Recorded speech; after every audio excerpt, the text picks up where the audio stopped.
It's just tape. It's just tape.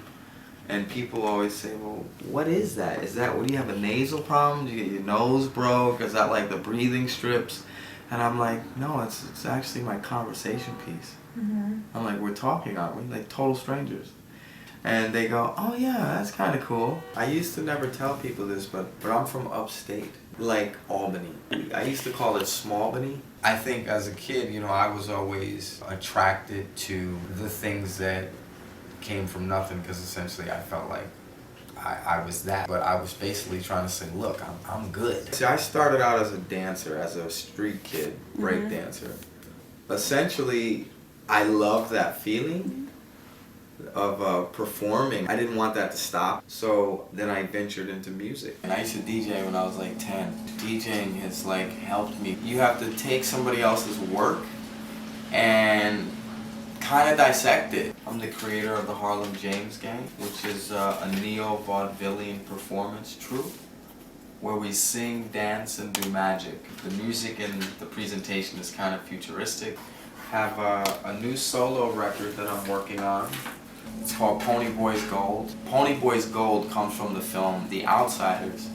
And it's just like a reference because I feel somewhat like an outsider most of the time. Chess is like magic to me. You have to be imaginative and think ahead.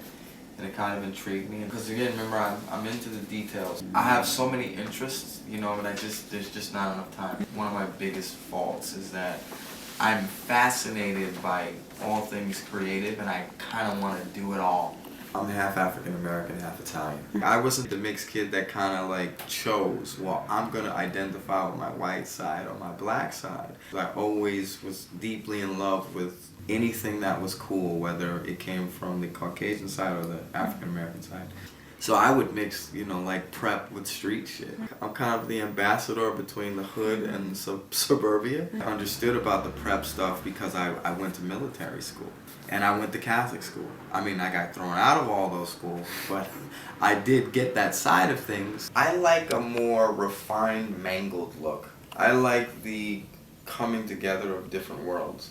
So if something's nice, I like to destroy it organically. Use this at the studio. Obviously, I don't really care if it gets destroyed. This is a necklace I made. This is Marlon Brando here, a young Marlon Brando. We have some vintage shell toe Adidas, back to my b-boy days. These are some knee pads. Nothing like having your knees protected. This is just an old like C-shirt. This is a Keith Haring hat. I just love hats. I like the different shapes, different feels, like straw hats. I don't know, I just love hats. It has kind of like a Greek fisherman's kind of shape. So I don't really know how to define this hat. It's just vintage.